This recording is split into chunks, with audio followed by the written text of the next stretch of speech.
Professor Robert Mundell, winner of the Nobel Prize for Economics, did the pioneering study on the euro that led ultimately to the introduction of the Eurozone. He's a distinguished speaker at the Asian Financial Forum in January 2011 in Hong Kong.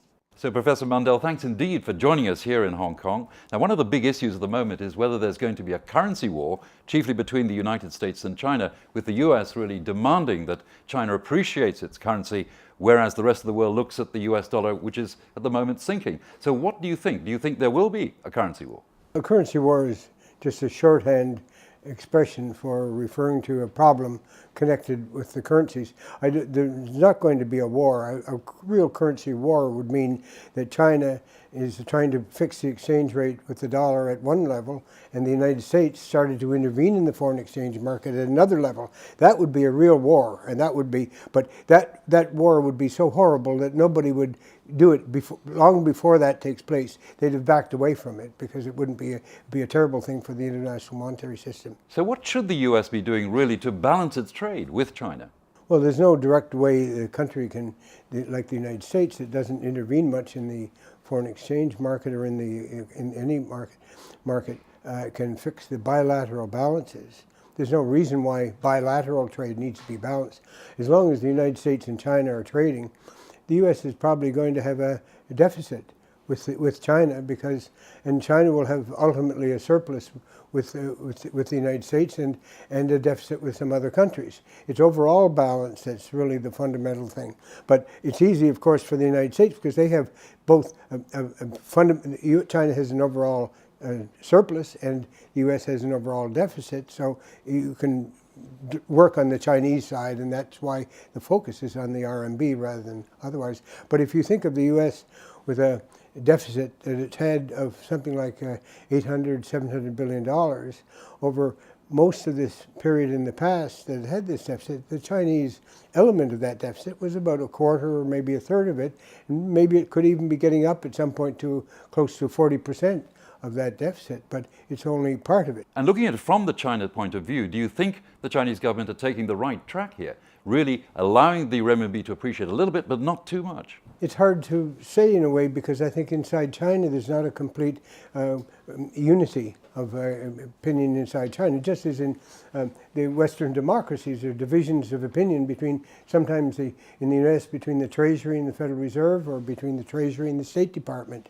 I'm not among those people who think that China needs to change its exchange rate. That's only, you can have perfect balance between countries with fixed exchange rates. For example, Hong Kong has had a fixed exchange rate with the dollar since 1983 with its currency board system. It doesn't have any problems with it because it brings its accounts into balance and it allows its monetary policy to bring about equilibrium.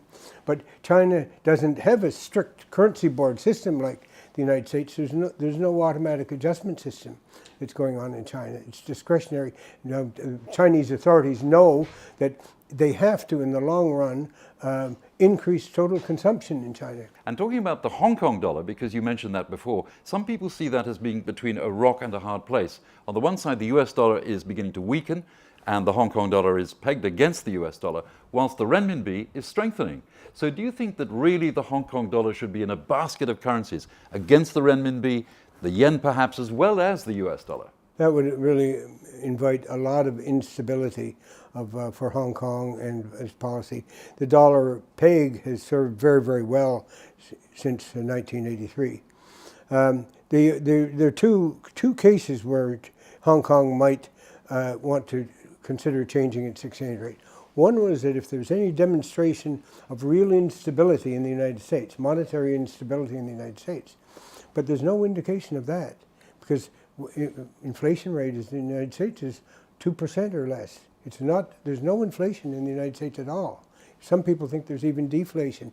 Now there could be in the future because the asset position of the banking system looks as if there's a potential for more inflation, but that doesn't exist at the present time.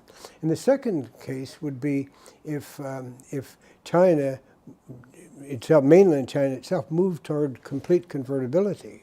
in which case there wouldn't be any problem for Hong Kong whether it fixed to the dollar or to the RMB. It could consider that. If the mainland currency became convertible, then China could consider a change. But I wouldn't recommend that because at the present time, the peg to the dollar has stood Hong Kong in very good stead. And you don't know, you can never say, should you go off that peg without saying, where are you going to go to? So, Professor Mundell, would you ever see in the future a fully convertible renminbi? Well, I think it's a little bit like kind of it'll go along with political reform, because the issue is whether a country's policy, whether it's best for the very large reserves of China to be managed by the centrally or to be distributed among the population. In terms of welfare, it may be better to have it distributed and have a completely free system. But in terms of power, the great concentration of reserves in one country under the control of the government gives it more power than it would have otherwise. Professor Mundell, looking rather more broadly at your work in optimum currency areas, which gave rise to the euro, the Eurozone itself is looking under threat because of the sovereign debt crisis. But do you think that it's really time to look back, to revisit, if you like, the whole business of these optimum currency areas? My criterion for optimum currency areas was related to really labor mobility, factor mobility. The areas of factor mobility make better currency areas than otherwise. The assumption implicit in all this is that each country maintains fiscal integrity and fiscal balance. The problem in Europe that's arisen and in the Eurozone is not strictly a Euro problem, it's a fiscal problem of a few countries, typically poorer countries in the south of Europe, that entered the Eurozone, and because they gave up their currencies and have share a common currency, they can, if they have an expanding government spending and even budget deficits, there's no threat of devaluation. So that removed a barrier to budget deficits, and that created a fiscal weakness. So I think there was a lack of emphasis, stress on the seriousness of the problem of the importance of budget balance for countries. Now, you have now a problem in there where it may be in the future quite possible that one of the countries, one or two or three of those countries might have to have some kind of restructuring. Or instead of bankruptcy, they have some kind of restructuring. But I think that'll all take place within the concept of the euro itself as it is, because there's no feasible way any of those countries leaving the eurozone would make them better off. It would be a disaster for them. And given the question of optimum currencies, would you see those conditions arising here in Asia? The free trade zone between ASEAN and China is inevitably going to make a kind of the Chinese yuan be a very important dominant regional currency here. Whether or not Asia itself could come into the framework of an Asian currency area with an Asian currency would depend very much on, at least in the immediate future, on relations between China and Japan. And I think the two big currencies in Asia, right now, the way I see it is more likely that rather than an area that includes both, I see the Chinese currency in Asia expanding and becoming a regional, sub-regional area currency in this area, rather than integration of all of Asia. So you'd see the renminbi really linking up with other currencies, forming a monetary union? Well, remember, you have to, in spite of the RMB, the RMB is almost de facto convertible in many ways.